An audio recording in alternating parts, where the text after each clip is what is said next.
So in this chapter we explore gases, and our goal is to understand what are some of the fundamental laws that govern the behavior of gases, how they respond to changes in temperature, pressure, volume, moles, things like that.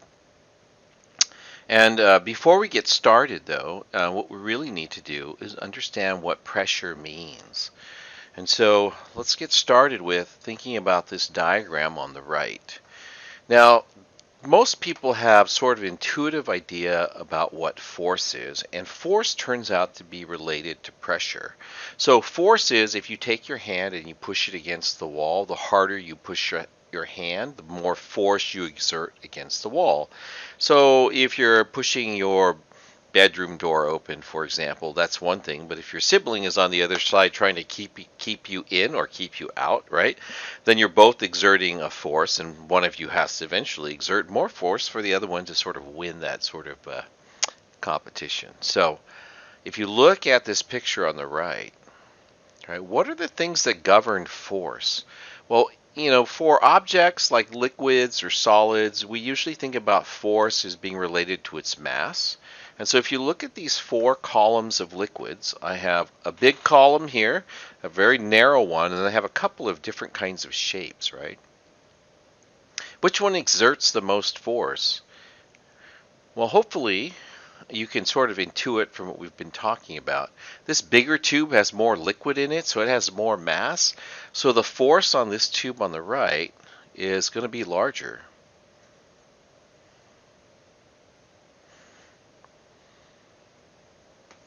But what do we mean by pressure, right? And if you think about the same question of pressure as applied to these four tubes, you must recognize, I hope, that they're all exerting the same amount of pressure.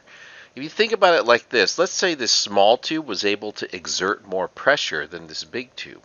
Then what would happen is it would push the liquid down because it has more pressure.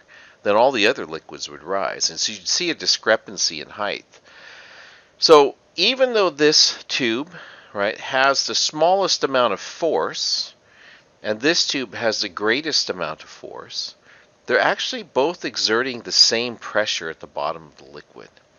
And it turns out really what's important in understanding what pressure is that pressure is actually equal to the force exerted by something divided by the area it's exerted on.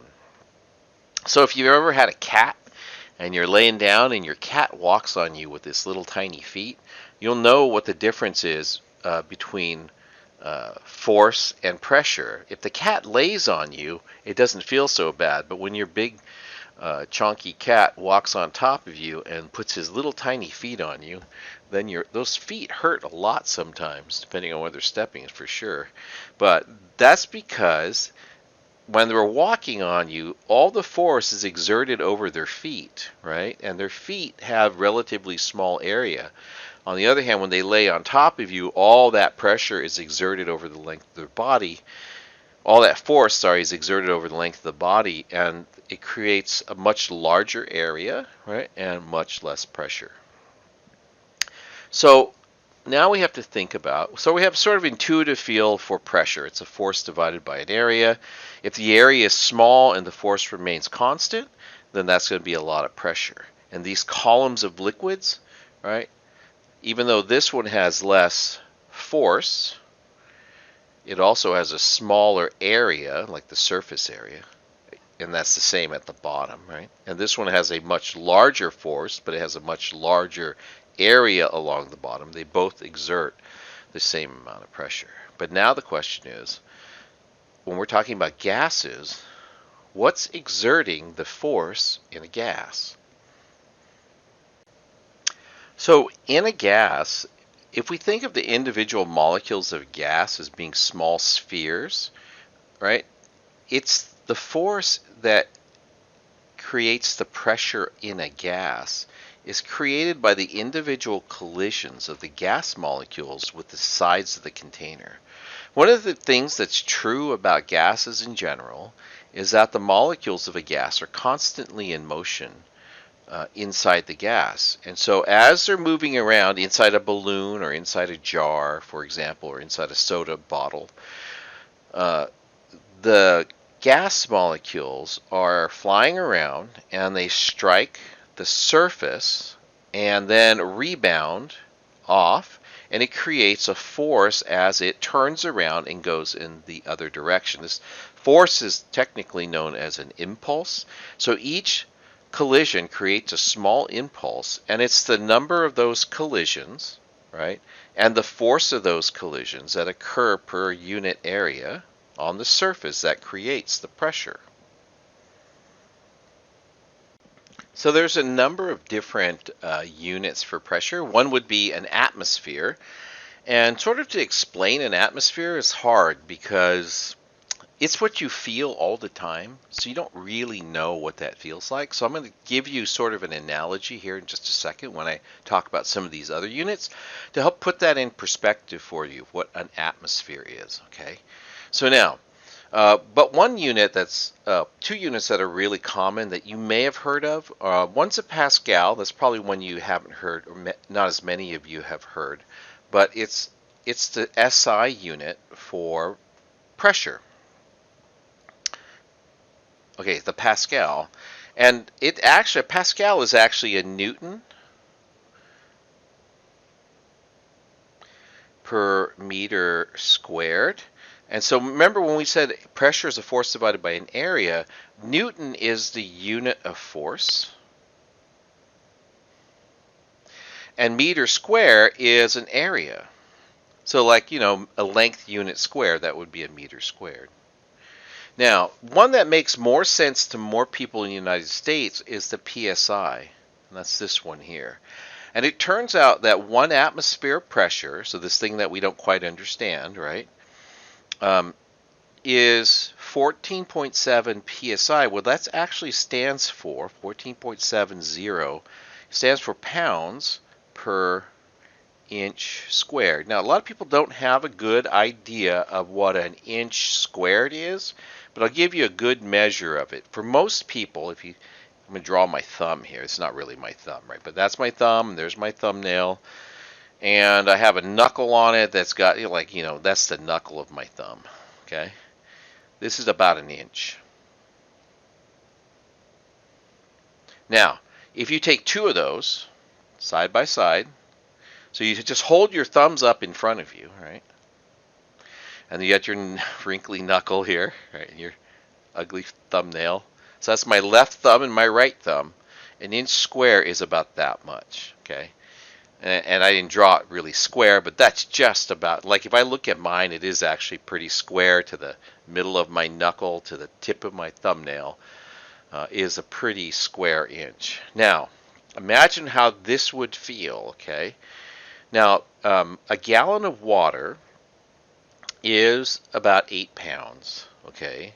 So if you took all that force and almost doubled it, almost 15 pounds, right? So 16 pounds would be double of 8.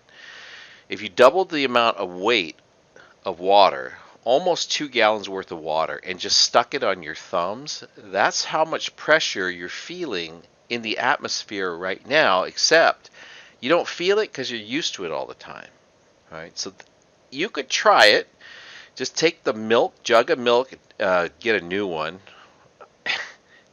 and then put the lid on your thumbs. Like flip it over. That's why you have to have a new one. It'll still be sealed. Put the lid on your thumb, right, on just one of your thumbs, and that would be about the pressure of 1 atmosphere. So 1 atmosphere pressure is quite a bit. If I can show you a demo in lab on this, I will. But 1 atmosphere of pressure is enough if you have a train car and you evacuate all the air out of it, it's enough to collapse a train car on top of itself. Okay, so it's quite a bit of pressure. Okay, 1 atmosphere. We just don't think about it because we're in it all the time. Now these other units, they don't make as much sense. And I'll talk about them later when we talk about how we measure pressure, and then they will make sense. Okay. So, now that we understand a little bit more about the units of pressure and have sort of a perspective on one atmosphere pressure, what are the things that influence the pressure of a gas? And it turns out one of the primary things to think about, ignore the left of this slide right now, look at these two jars, right, is the density. If you have a higher density of gas molecules in a container, assuming the temperatures are the same, you'll have more pressure. So why is that, right? The reason that is because the more moles you have, N is moles, in a given volume, so this is my volume, and that's what creates the density of the gas, right? It's the mass of the molecules per unit volume. The more molecules you have in there, the more collisions that you'll have. And just by increasing the number of collisions, you increase the force that's exerted on the walls of the container. So being more quantitative about this is you double the number of moles inside of a container, you have twice as many, right? Twice as many particles floating around. You'll have twice the pressure. If you cut the volume in half, if you decrease the volume to 1/2, but don't let any gas out, right? Then what happens is the molecules don't have as far to travel in the smaller container, and the density of the molecules is higher, so you're going to get more pressure in that condition. Now the other factor, and we'll talk a lot about this later in the chapter, the other factor is temperature. So density is determined by moles and volume, but temperature is exactly what you think it is. It's the temperature, right? Like I heat something up and the temperature goes up. Temperature is also going to control the pressure or determine the pressure inside a container. So imagine if I took one of these glass containers, let's say this one on the right, and I put a fire underneath it. What do you think happens to the pressure on the inside, right? Well, most of you have kind of done things like this, heated up containers, right? The pressure goes up. Why is that? Well, if you're not changing the density, but you're getting more pressure, you must be changing the energy of the collisions, the force of the collisions. And it turns out that force is related to how fast the molecules are moving. So heating gas molecules increases their velocity, and as a result increases the force, which then increases the pressure. Okay, so temperature is really related to kinetic energy, and that means it's related to motion and velocity of the molecules. Okay, more velocity, more frequent collisions, more force in the collisions, those are both things that are happening, the pressure goes up.